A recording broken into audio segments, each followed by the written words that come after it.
G'day everyone, and welcome to episode 7 of Rare and Resilient 1 in 5,000 podcast.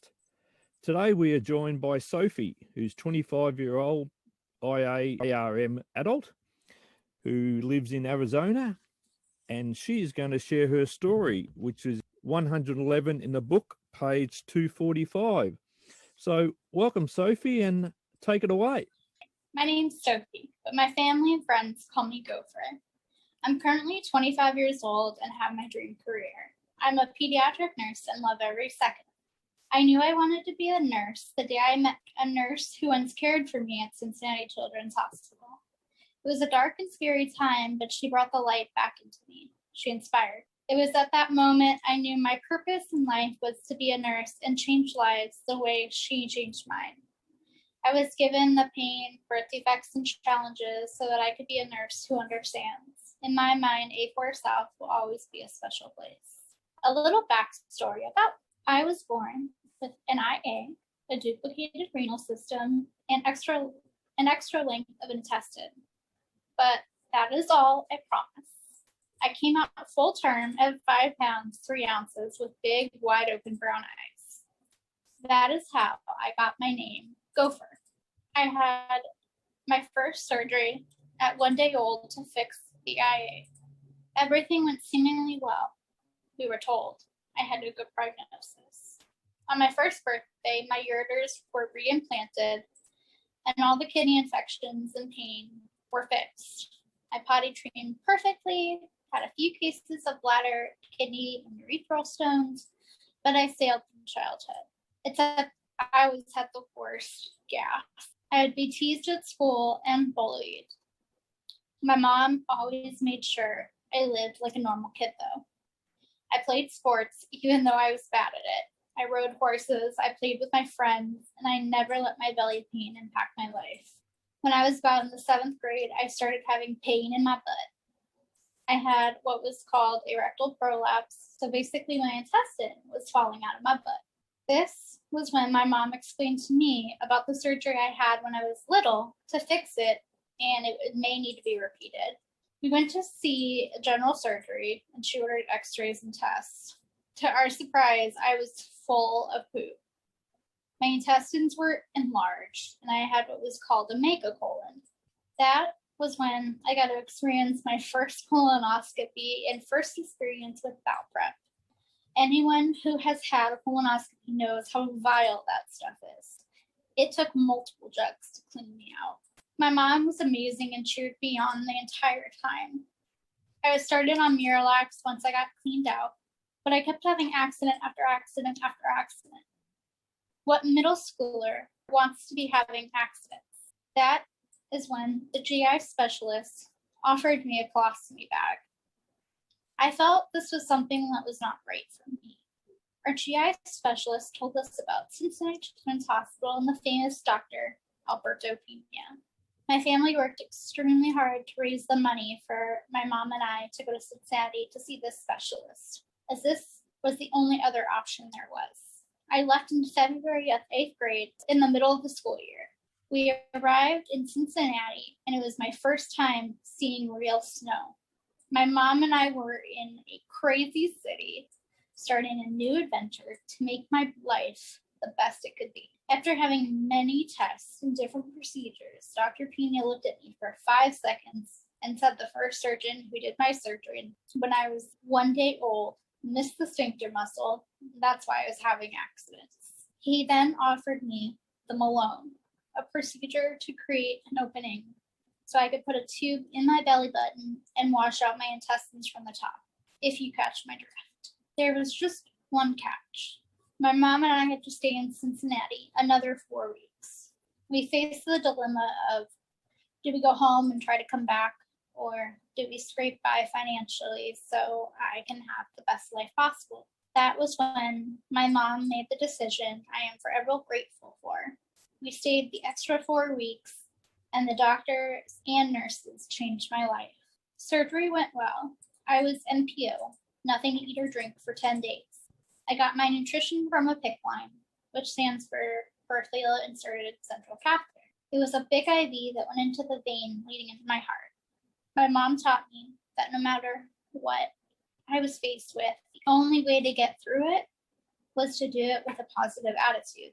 During that time, we adventured the streets of Cincinnati and came across many angels who changed our lives. We are still in touch to this day. The decision my mom made to travel to Cincinnati is what made me the person I am today. If I hadn't gone to Cincinnati when I did, I don't think I would be the nurse I am now, traveling the world, in love with my best friend, or having the same passion and fire as I do today. One of my dreams was to go to Africa and provide medical care to people who otherwise do not get it. So in 2019, you better believe I was on a plane to Africa with some amazing nursing students to provide care to the people in remote villages. In the time frame, we saw almost 5,000 patients in just 6 days. But more importantly, I was reminded that nursing is about more than medicine. It is about sitting down with someone and reading the Bible with them, or singing, because you know there's no medicine that can help them. But sitting and singing provides more relief than any pill does. During that trip, I was in a one-bathroom room with 2 other girls in a foreign country where almost every single one of us had stomach problems, if you catch my whiff. I was going to be there with them for the next 2 weeks. So it was time I finally explained to some strangers about my need for the bathroom. Every other night when they would go to bed, I would do my flush out.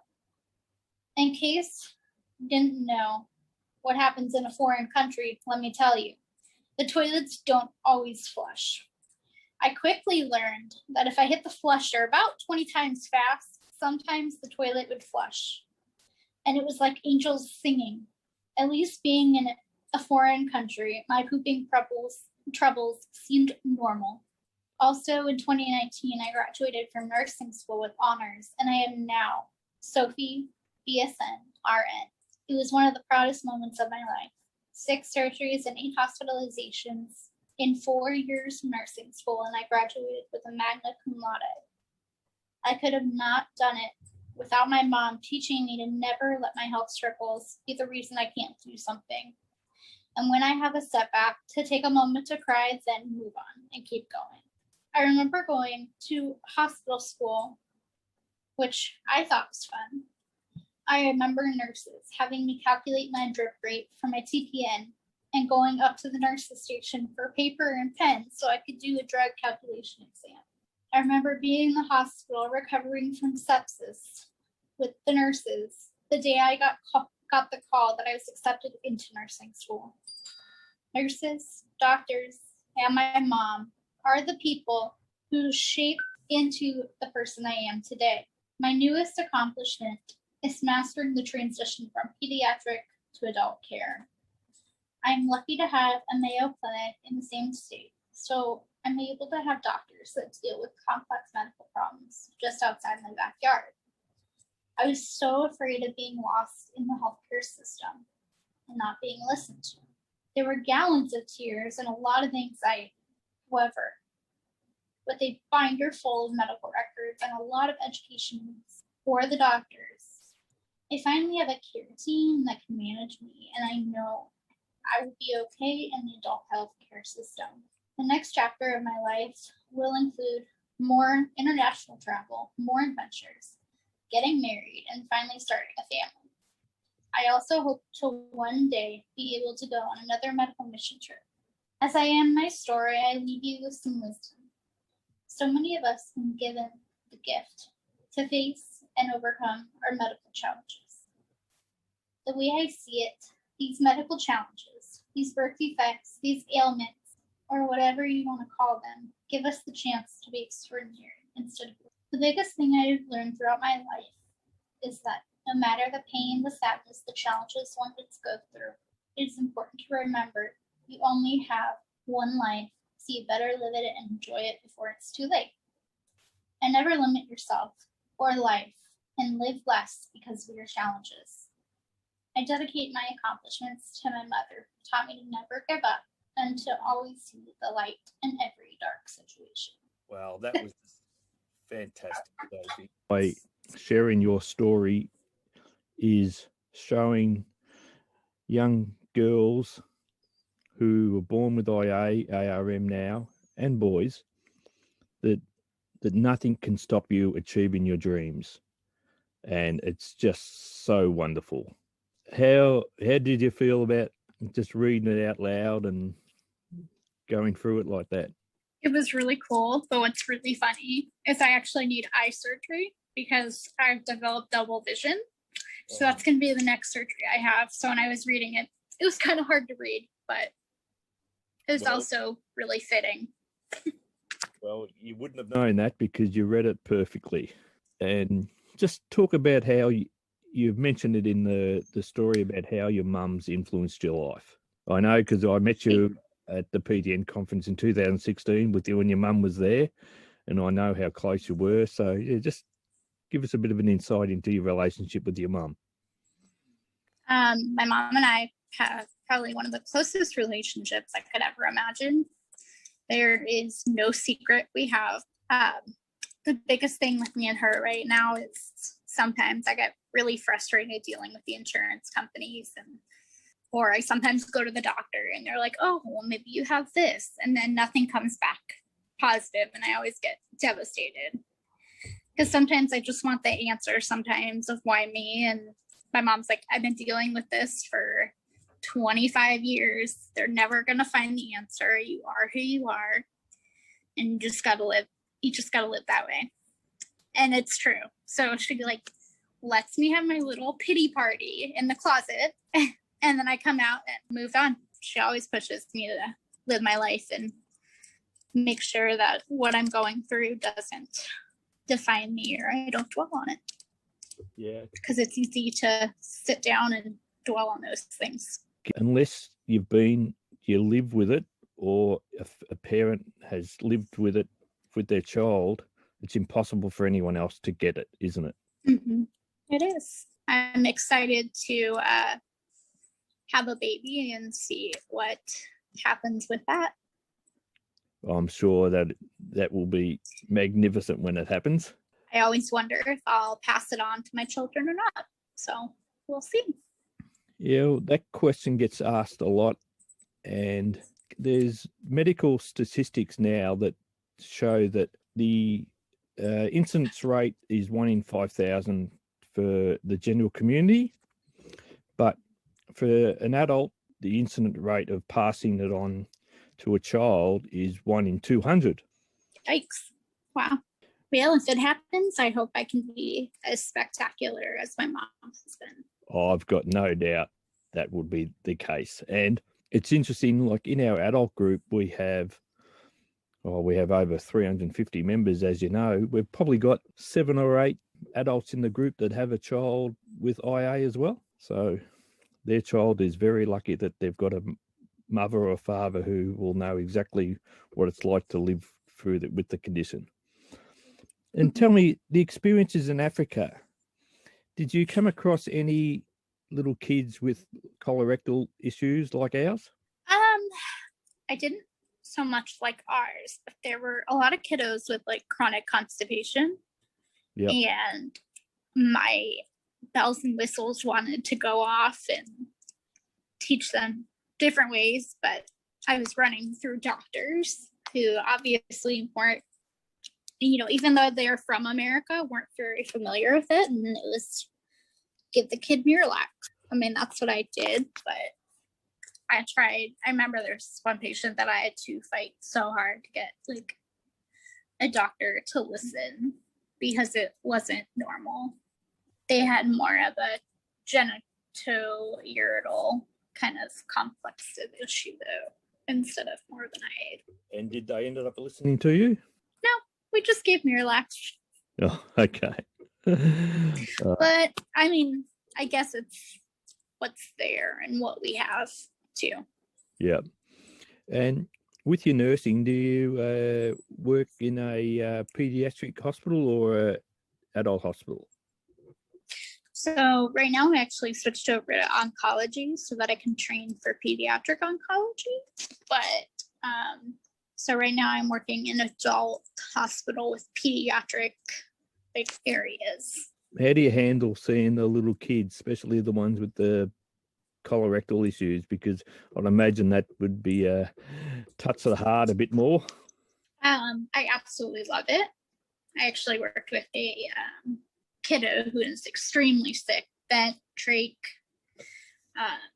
G-tube, and I provided a little bit of insight for that mama, made it maybe a little bit easier for them. That's amazing. I can imagine how much an influence you would have, and that they can see that you understood and given your experiences, because nothing compares to life experiences, does it? Mm-hmm. That mama had never taken a bath with her baby, and that's something she always did with her other kids. And she said she couldn't because of the trach and the vent and the G-tube. And I'm like, you know what? Just because she has all this doesn't mean you can't. So I took what my mom taught me, and I helped them have that bonding experience in the bathtub. Helped them do a bath, and everything worked out just swell. And that was actually my last day working with them, and that's how I left it. She got to have a bath with her baby.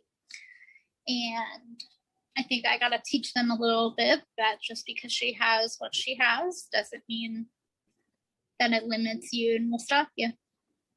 That's amazing. And that would resonate exactly with what you wrote in the book about how the nurses impacted so much on you when you were in hospital and how you wanted to be a nurse. I strive to be a Mindy nurse every time I put on my scrubs. Any patient that you have would be very, very fortunate. And you mentioned about your eyes. How's your health going at the moment with your stomach and issues like that? Well, I was just diagnosed with POTS. So what's that? And then, so basically it's like the blood vessels in your lower legs don't squeeze when you stand up. So a lot of people's heart rate will go up and you pass out. Thankfully, I don't have the passing out type. My heart rate just goes really high and I get dizzy and tired. I feel like a lot of IA people have that problem as they get older. And a lot of the frustrating moments I'm running into is because I also have diabetes. They say, oh, it's from the diabetes, not from everything that I've experienced in my life, not the condition that I've been born with, not the birth defects. It's because you have diabetes. And with the Malone, it sounds like that really changed your life. Oh my gosh, yes. And it's funny because I had the sacral nerve stimulator, which I'm going to get replaced this August before my insurance runs out. And I lose my parents' insurance. But so I will do that, or I'll do X-Lax, depending on how much time I really have. And for the most part, it gives me like totally normal life. Definitely have to do it before I go to work. Otherwise, I'll be running to the bathroom a million times, and nobody's got time for that. So no. When I use them alone, it really makes my life normal. And that's great. And that will give so much hope to a lot of parents and kids that are getting to that stage of life where they've got that choice of having them alone. Highly recommend it. Yeah, no worries. Yeah, I think so does my boyfriend. So I'm not in the bathroom a million times. Yes, I can imagine. So how did you go do your school time before you had the Malone? Like, was it a lot of emotional trauma as well that you had to put up with? Because worrying about having accidents and all that? I don't think I was traumatized by it. There was a lot of sadness and a lot of like feeling alone and isolated, and there was a lot of bullying. But once I got like my whole like Malone, just like once I got a good bowel management program and I'm alone, all of the problems that I was having, like gas and accidents, stopped, and then I got friends again. Yeah, that would have been life-changing. So what age was that, about 12? Yeah, like 13, yep. Yep. 7th and 8th grade. 7th grade is kind of when everything started. And then 8th grade is when I finally went to Cincinnati and things got fixed. Right. So, but 7th grade was miserable. it sounds like when you went to Africa, you had to actually explain it to the other nurses who were in the room with you. Was that the first time that you actually spoken to people outside your family and friends about your bowel condition? Or were you fairly open when you were growing up? I mean, told my best friend. And it was actually my parents who kind of helped explain things one trip to Mexico in college. But I really tried not to talk about it until I got into college, because I made the mistake one time of telling somebody when I was a kid, and rumors started and jokes were made, and I really didn't talk about it until I got like much older and college age, because people are a lot more, especially nurses, they're a lot more responsible with that information and a lot more respectful. Yes. How do you feel about people who might have read your story in the book now, or will listen to the podcast, who might not know about it? How do you feel about that? I think it's really cool. I'm just glad. And now that I'm at that older age, I'm just glad to explain my story and see if I can help people with it. I tried to explain it to my boyfriend's sisters, because I had the book and his sister is like a published author. And so I was like, hey, look, I wrote a book.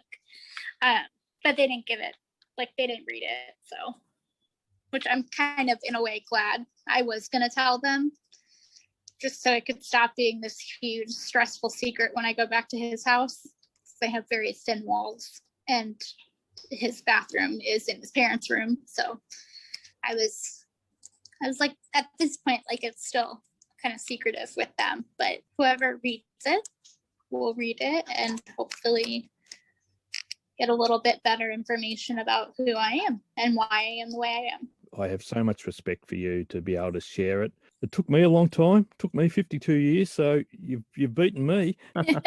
But the most important thing is what it's going to do for younger girls growing up to listen to your story. You will be a hero to a lot of those little girls that have got IA now. You know that? I hope so. And they will feel like, hey, I'm not alone. And look, if Sophie can be a nurse, I can be a nurse. Get into a relationship and travel the world. It's just so incredibly important that your story and other stories get out there so people know that we can live what they call a normal life, but our normal is just a little bit different because we spend a little bit more time in the toilet. Yeah. As I've came to get older, I realized it's not as big of a deal. Yeah. Especially moving in with my boyfriend, I was absolutely terrified. And it was funny, the day he actually found out like something was wrong with me was I was in the hospital with like sepsis, and we had just started dating. And the nurse came in and she's like, hey, Sophie, did you do your enema today? And I was like, it's like, all right, the cat's out of the bag now, but he's still with me. Oh, wonderful. And how long did it take you to sort of like to get to that stage where you needed to tell him? As adults, it's the one thing that we all dread, having that initial conversation with someone we're starting in a relationship with, because it's not an easy conversation to have. Yeah. Well, it was really that moment. I'm like, I've kind of been exposed, so I might as well tell him. And, you know, my naive thought was that I was going to move in with him and only go to the bathroom when he's at work. And I'd hide everything. He'd never know anything was wrong with me until the day I said I do. And then I'd be like, surprised. But that obviously was so wrong. It didn't happen. I totally understand that, because that's part of our psyche, that we're used to trying to, you know, manage it and hide it, don't we? Yeah. It's so funny. I very rarely have accidents now, but when I do, like, he just knows And I still, like, I kick him out of the room. I, like, lock him outside so that I can get everything cleaned up, and it never happened, even though he totally knows. And he still loves me, but hard getting over that mental, like, thing in my head. And he reminds me I'm not that weird. I'm weird, but I'm not that weird. Well, anyone who'd had an accident, even if they haven't got the conditions, the issues we have, would feel that embarrassment and the shame and all that. So be able to handle that and to be able to talk openly, it's a massive step. It is a massive step. Yeah. How did you find it when you were at the PTN in Arizona a few years ago when there was all like 20 of us adults there? How did you find that, like meeting others? Was that the first time you met other adults? No, I had gone to a couple others and met adults, but I remember the first time I was in Cincinnati doing the colorectal, like, bowel management camp. There was always they have a day where, like, patients and families and, like, parents talk. And there was this one adult there who, she was, like, in her like, really young 20s. And I was so embarrassed, didn't want to talk. And she was so open about everything. And then that's when I realized, like, things are okay. Yeah, that's amazing. So when I went to the PTN conference and I met other adults, it was really cool. But that one person really made me realize everything is fine and I can have a normal life. So I also strive to be like her, because I was that little 12, 13-year-old girl who was terrified and embarrassed, and I saw her as an outlook and that I could be normal just like her. And now you're going to have younger girls listening to this or reading your story, and you are that older girl, that older adult. Yes, it's amazing. Yeah. So, and I suppose the last thing is the transition from pediatrics to adult care. Sounds like you've been able to get a really great network made, but it is very scary, isn't it? It is, and it's actually been, when I wrote that, I was kind of new to this, and as I've gotten, like, been through this a lot longer now, it's so difficult and it's so stressful. It's like better understanding that I'm finding that, like, every doctor that I had is so clueless about what to do, and I have to explain to them what to do. So glad that I can have Cincinnati in the background to tell me these things, but so much of the time I have to ask for this stuff and I have to tell them. I went to my cardiologist and she thought I was going there for difficulty swallowing, and I said, no, I'm going there for IA. And she's like, what is that? I'm like, clearly you did not pay attention in med school. Like, I was just surprised. I've never had a doctor not, like, know what it was or heard of it at least, and she just had no idea what it was. And that's where it's so important that we have these colorectal centres and the pediatric colorectal specialists who are willing to talk to the adult colorectal colleagues and get some sort of transition plan, because most of us, 99% of us in the world, you just get abandoned when you go from the pediatrics to adult colorectal, and that's no one's fault. It's no one's fault, because unfortunately our condition is seen as a pediatric issue, and so we're working on it. They're working on it, and it's getting a lot better. But as you say, we're the experts. Sometimes we have to tell the doctors. Yeah. And I've come to realize that it gets a little easier. It's like, it's on and off. It's a struggle. It's better. It's a struggle, gets better. Sometimes I leave the doctor's office and I'm so angry at them for not listening to me or blaming it on diabetes, because every single situation I could have wrong with me is from diabetes. But I had this stuff way longer than I had diabetes. But it's like it's that one diagnosis that people have, and it's like, oh, that's your problem for everything. And so sometimes I leave just so annoyed, and then I meet up with Cincinnati and I have my faith restored again, that it's not all because I ate mac and cheese too much and I became a diabetic. It's not all my fault. Sophie, it's been wonderful for you to join us. Thank you for being so open. And lovely backyard. Thank you. All right, Sophie. Well, you take care. Say hello to your mum for me. I will. We'll be in touch, all right? And Sounds thank you good. for sharing your story with us. Yeah, thank you. Bye. Bye.